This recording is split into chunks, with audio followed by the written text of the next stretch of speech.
Hello, everyone, and welcome to the AfroTech Young Founders Pitch Competition presented by Cash App. Cash App is proud to be returning as the sponsor of the AfroTech Young Founders Pitch Competition. Cash App is on a mission to making the world's relationship with money more relatable, instantly available, and universally accessible. In much the same way, AfroTech is committed to changing the world's relationship with Black technologists. The #1 finance app started as an idea and has expanded into a culture geared towards creativity, collaboration, and impact. Cash App is proud to support the next generation of innovators, creators, and collaborators, and will be awarding this year's winner with a $25,000 cash prize. Now, let's kick off the competition by getting to know our judges and finalists. Our first judge is Brian Hollins. Brian is the founding managing partner at Collide Capital and is a founding board member of Black VC, the largest Black investor ecosystem in the world, where he helped launch the Black Venture Institute, a first-of-its-kind program training Black executives on angel investing. He is also the founder of The Road Untraveled, a podcast that dives into real-time topics and trends for the tech and VC community. Now on to our second judge, Mia King. Mia is the brand marketing lead for Cash App, the #1 finance app in the App Store. She is passionate about economic empowerment and increasing access to financial tools for the underbanked and unbanked. Our third judge is Pilar Johnson. Pilar is the co-founder and managing partner at Debut Capital. She is passionate about creating equitable, safe spaces for the Black, Latinx, and Indigenous community, and continues to work with startups on ways to make an authentic impact in their workplace. Now, let's introduce our 3 finalists. Our first finalist is Re-Rent, founded by Alakaya Barclay. Our second finalist is Interplay, founded by Jonae Johnson. And our third finalist is Beyond, founded by Naomi Thomason. First up to pitch is Alakaya Barclay, the founder of Re-Rent. Re-Rent aims to remove the friction from monetizing underutilized housing, allowing anyone to home share from anywhere. What would be your first thought if I told you that I left for vacation, but left the faucet running in my empty apartment? It didn't overflow, but I didn't get to turn it off for a couple weeks. We're quick to think about how much water was wasted, but consider how many days the apartment was wasted too.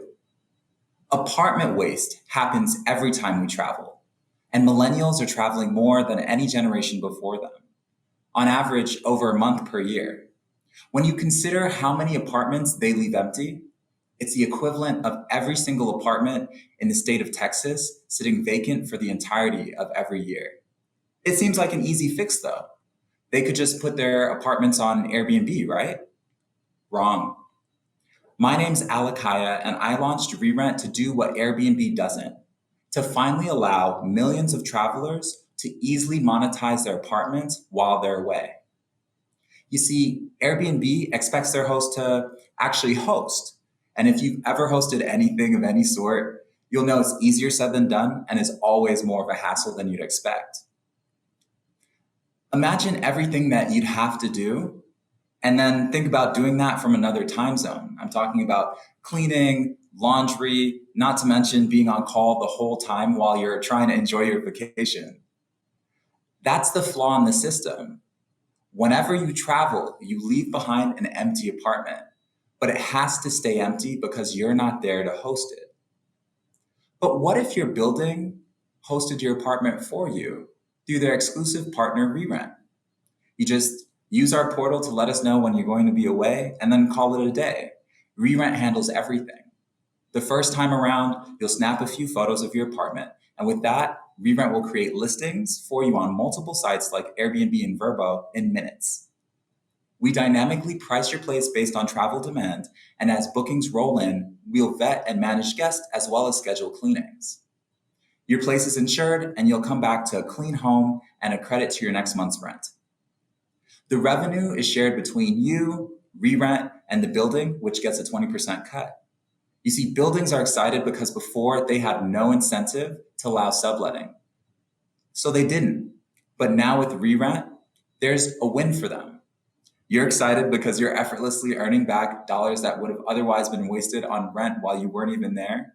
And we're excited because now there's a way for millions more to take part in the sharing economy, not just as consumers, but as sharers. And so we've launched with off campus student housing where landlords are familiar with subletting. It also makes up 12% of the overall rent market. And it's where I personally took on thousands in debt to pay for my year long lease off campus, only to be gone. And I counted for 172 days. Housing actually costs Housing costs actually drive more of student debt than tuition does. And the average student wastes $4,300 while they're away. But what we've seen is that when students are given the opportunity to re-rent, it becomes a lifestyle. Less than 5% of our clients had shared their homes before re-rent, and after re-renting once, 95% of them did it again. Think of how much value we've created from what would have otherwise been downtime at these apartments. During a 6-month pilot, we took this underutilized inventory of 40 apartments and used it to host 500 guests who booked for 1,300 plus nights. We generated 100K in revenue with substantial margin, but beyond that, we put 50K back into the student's pocket. So we're already erasing student debt by monetizing off-campus housing. And then next, we'll graduate to millennials who spend the highest percentage of their income on rent, yet travel constantly. And once we've unlocked underutilized housing, our goal is to make it effortless to monetize all your major assets whenever you're not using them, from your apartment to your car or boat, becoming the platform that empowers consumers to monetize their assets across a sharing economy that's reimagined. I decided to launch Re-Rent while at Yale because I believe that what America really needs is to make better use of everything it already has. Housing is too valuable to go to waste, and sharing is too powerful to be restricted to a select few. Re-Rent is unlocking underutilized assets by empowering the sharer. Thank you. That was amazing. I love this idea. I love that it provides a solution for those of us who travel frequently to take advantage of that underutilized housing and make a little money from it while also benefiting the property owner. Now over to our judges for Q&A.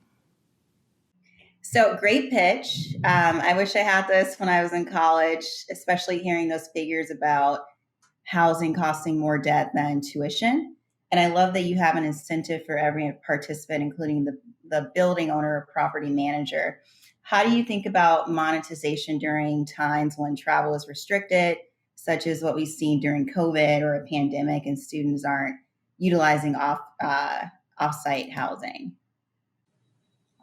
So what I would say is that COVID showed me even more so that it's really important to have flexibility when it comes to housing.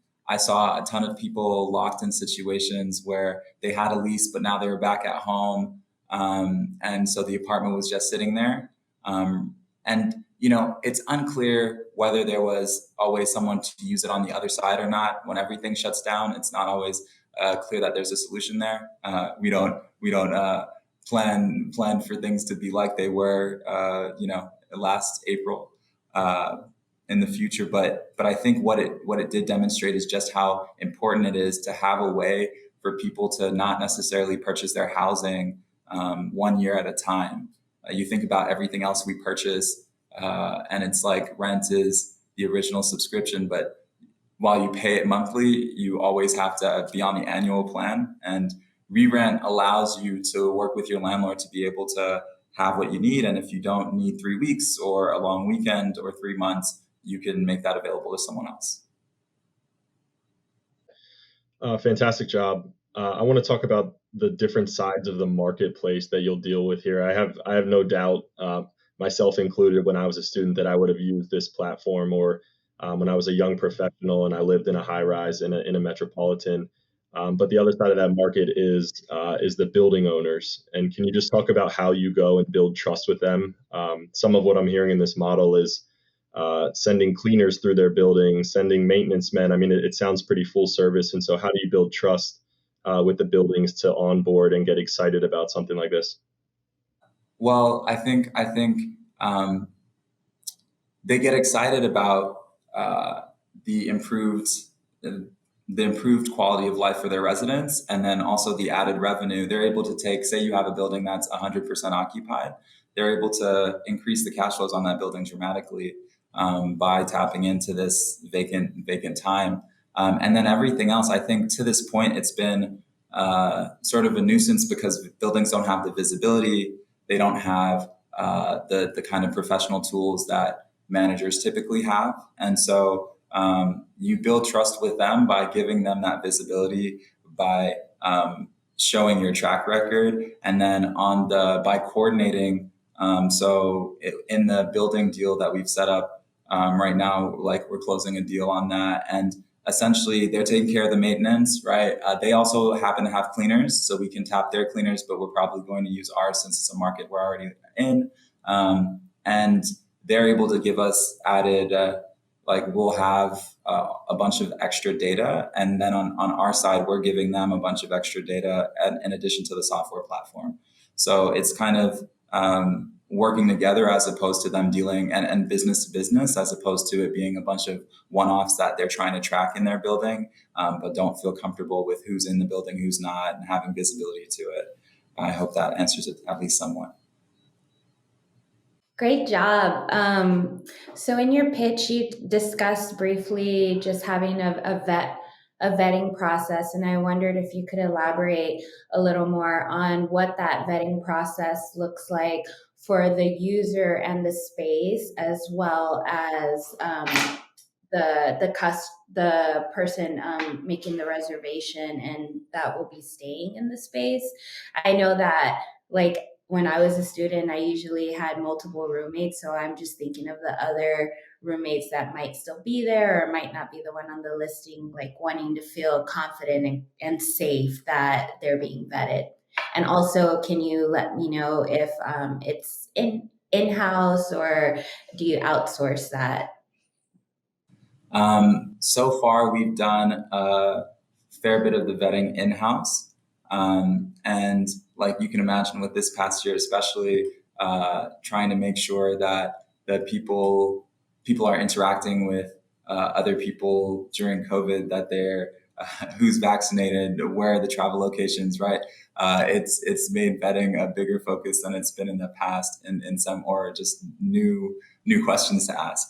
But I think a lot of that we try to automate through messaging with guests, just trying to make sure that the stories check out, making sure that we have all the names and identification. And then we actually met a company called AutoHost at an industry conference a few weeks ago, and they have some algorithmic things that will actually plug into our software. And so we're in talks with them to bring on that as well. We try and make sure that we're doing the specific pieces that only we can do well, and improve on that, but definitely outsource whenever it's a specific piece that someone else has spent a lot of time on. So. Thank you so much, Alakaya. Now let's go over to Jonay Johnson, founder of Interplay. Interplay built a digital crating experience to relieve dog owners from that feeling of guilt and anxiety when they have to leave their pets on their own. Let's take it over to Jonay. Hello, my name is Jonay Johnson, and I am the founder and CEO of Interplay. And at Interplay, we create digital crating experiences. Dog parents often feel guilty about leaving their dog home alone. And in turn, many dogs develop separation anxiety due to their owner's frequent absence. And as a pet parent who had this problem, I know how stressful this pain point is. And that's why I came up with Interplay. With the Interplay PlayTouch, dog parents can now remotely control their dog's crating experience from the click of a button. With our product, they can now dispense food and water to their dog, see and talk to their dog, and play music and sounds all from their phone while away from home via the Interplay app. So how does it work? Dog parents would simply install the Interplay PlayTouch to their existing crate, download the Interplay app, create an account if they're not already an existing user, connect the device, and interact with their dog. Interplay strives towards making this process as easy and streamlined for our users as possible. So who are our users? Our target customers are tech-savvy dog owners between the ages of 25 to 55 who crate, who are frequently away from home, and have an income of over $50,000 a year. There are over 60 million dog owners in the US, and of that, approximately 20% of those dog owners crate, which leaves over 12 million dog owners in the US who crate. And Interplay is looking to target 5% of those dog owners, which leaves us with the potential of having over 630,000 dog owners in our initial target customer segment. Consumers spend $20 billion annually on pet products, and of that, 40% is spent specifically on pet supplies. And this is the category that Interplay Playtouch will fall under. So our primary competitors are Pet Chats, Furbo, WoPet, and PetCube. In comparison to our competitors, Interplay is the only company that provides a product that is uniquely and specifically designed for a crate as a crate attachment.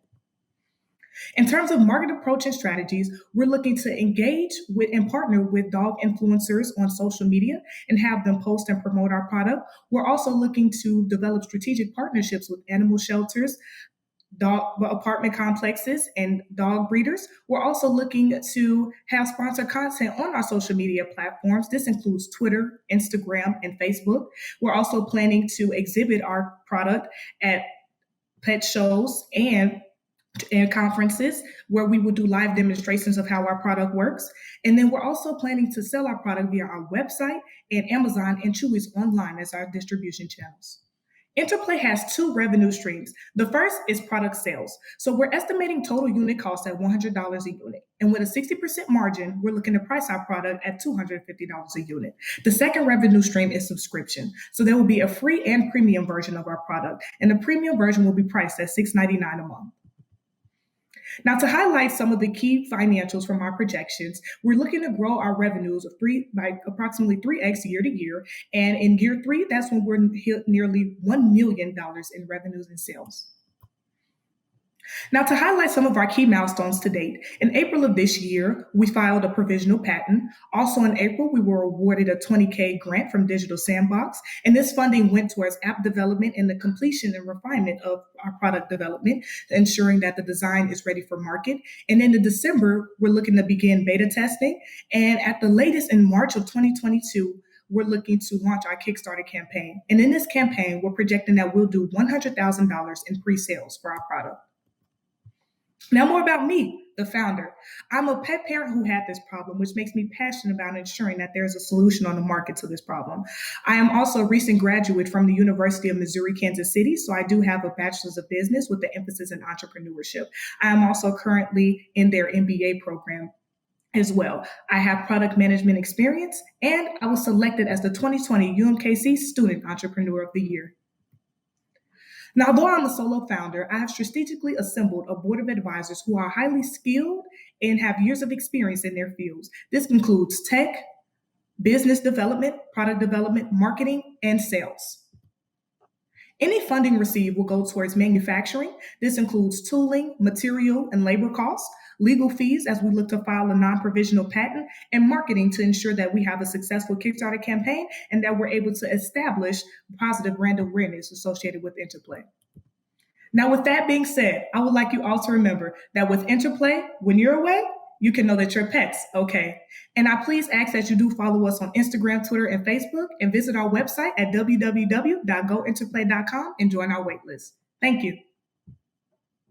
What a well put together pitch. And as a mom with a pit bull that has separation anxiety, I will definitely be checking out Interplay as a way to keep her company throughout the day while I'm away working.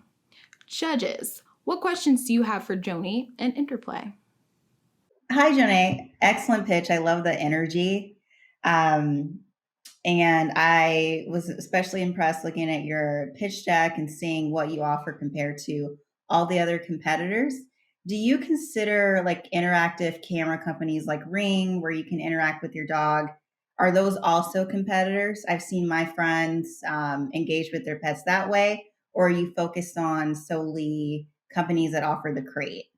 Yeah, so our is primarily focused on companies that allow you to specifically monitor the pets. So I guess you can categorize us as also a pet dispenser as well, and not specifically into a camera, because we're focusing on being able to care for and interact with your dog from your phone while away, rather than just monitoring them with the camera. Hi, amazing job. I'm one of those guilty dog moms, so I'm very excited about what you're building. So it sounds like you have a pretty strong marketing roadmap, and I wondered if you could talk a little more about your current team and how you're thinking about future hires with your raise. Right. And just to provide clarity on the question, are you talking about the marketing team or my team in general? Oh, I was talking about with your marketing roadmap, how are you going to approach that with your team and just the strategy around that?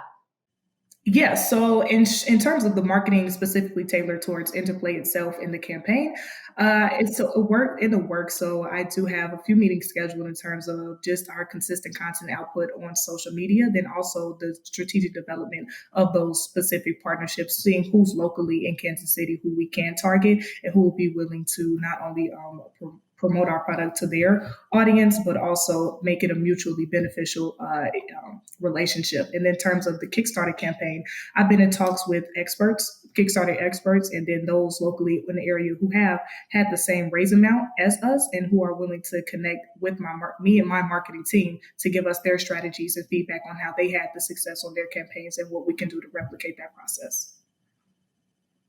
Fantastic job. I really like how you built a top-down analysis on kind of your total addressable market, and think you're really onto something around how many parents of pets feel guilty when they're on the road. Can you talk a little bit about the subscription part of the business? I think it's super interesting that there's a premium version, and I'm curious what you're going to put in there to attract people to it, and how you move someone in a freemium style from a freed model to something that they're paying for monthly. All right, great question. I'm glad that you asked that. That's one of the things that I'm very excited about is our subscription model because it is a recurring revenue stream for us. So the free version, they will be able to do all the features that we do advertise. So they'll be able to see their dog, talk to their dog, dispense food, water, and then play music and sounds, but it'll be very limited. So with the premium version, they'll be able to do that plus a lot more. So they'll be able to schedule when they want the food and water dispensed. They'll be able to control how much food and water dispensed. Let's say they want their dog on a specific diet or to only eat around a certain day. They'll have unlimited selection of music and sounds to pick from. And then they'll also be able to capture pictures and videos of their dog as well in the crate with the premium version. Thank you, Joni.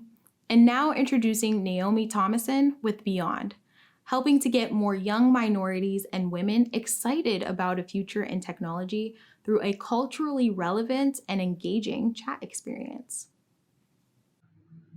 Hi, I'm Naomi, and I am building the future of STEM education with Beyond.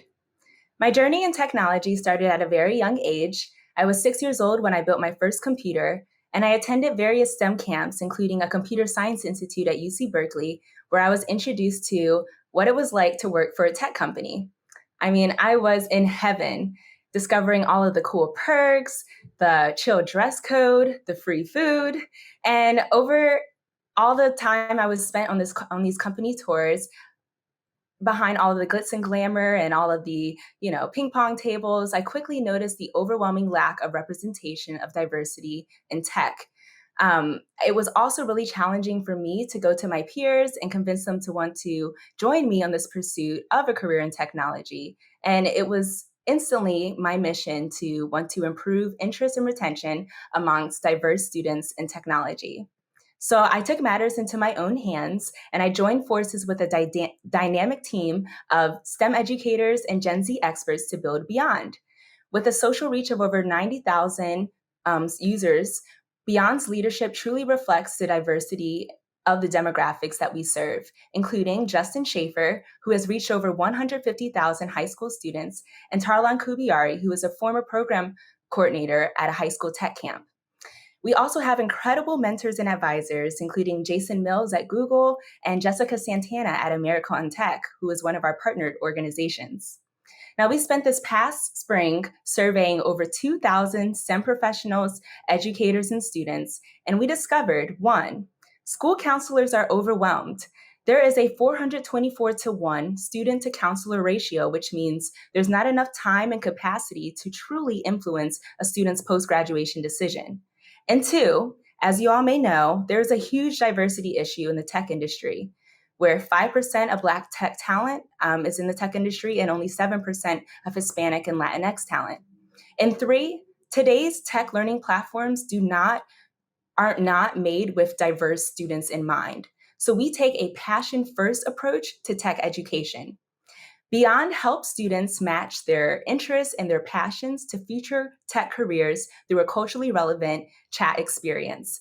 Think of us as a digital extension of a student counselor or an educator's voice, helping students navigate their future tech careers year-round.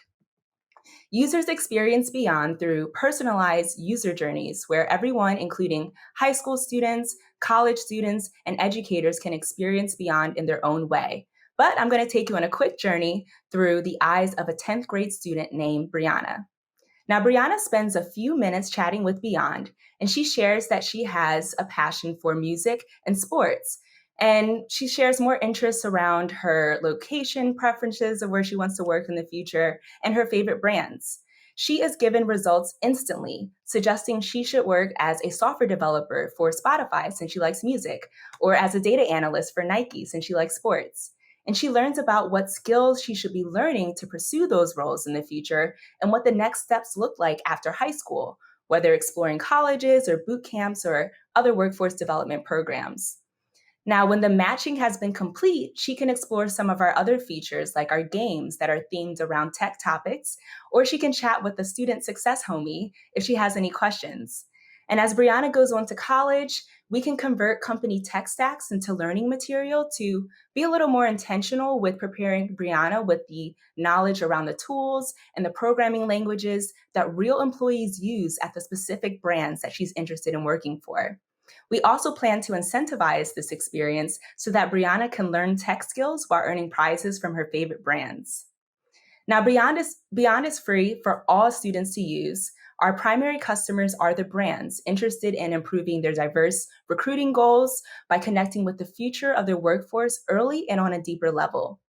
Now, since launching Beyond a little over a month ago, we've built traction with over 750 users and over 1,000 email subscribers. And we were also selected in the top 25 of over 700 global edtech startups at the ASU GSV Summit.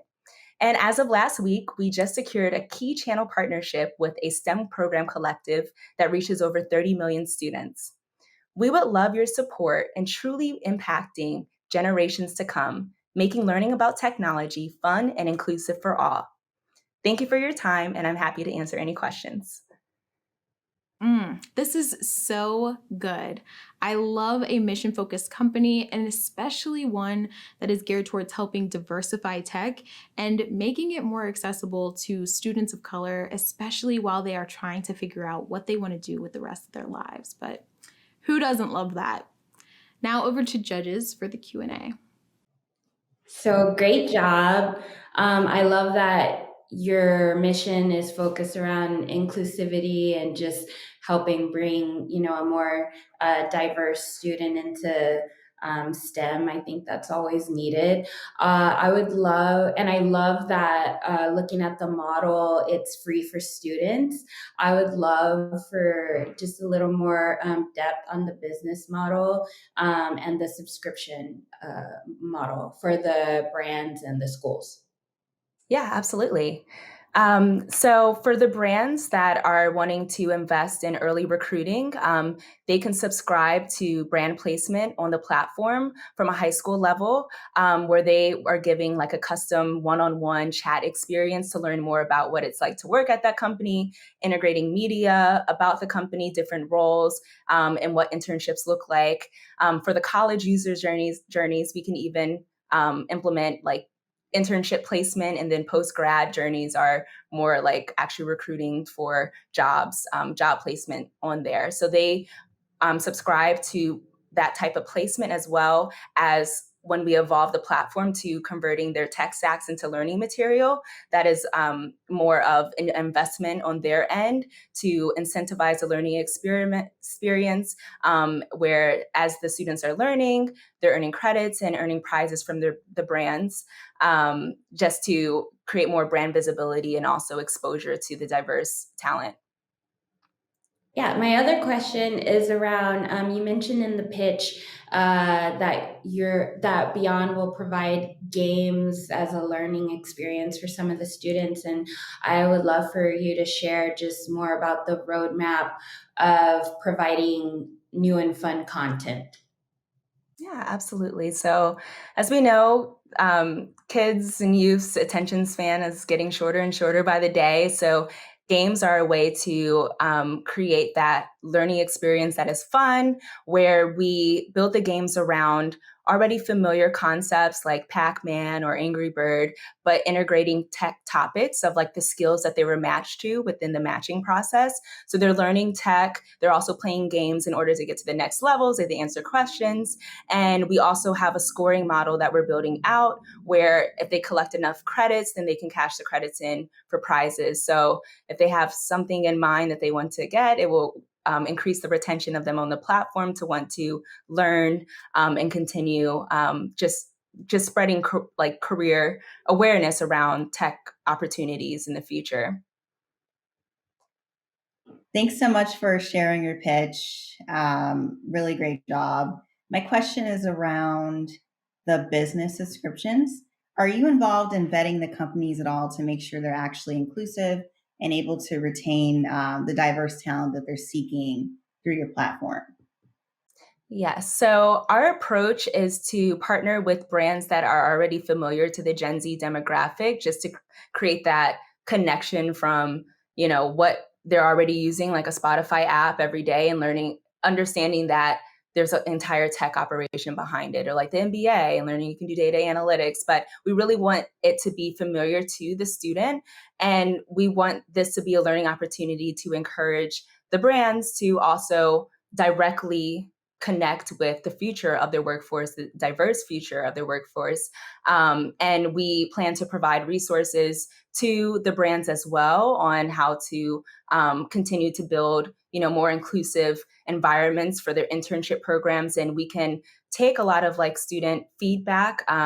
We're building a community of Gen Z students interested in tech called Beyond Z, where we're using that as an opportunity to facilitate conversations around what's really going on in the tech industry, just from a diversity standpoint, but also, combating social issues and using that to help brands, learn a little bit more and improve as we go.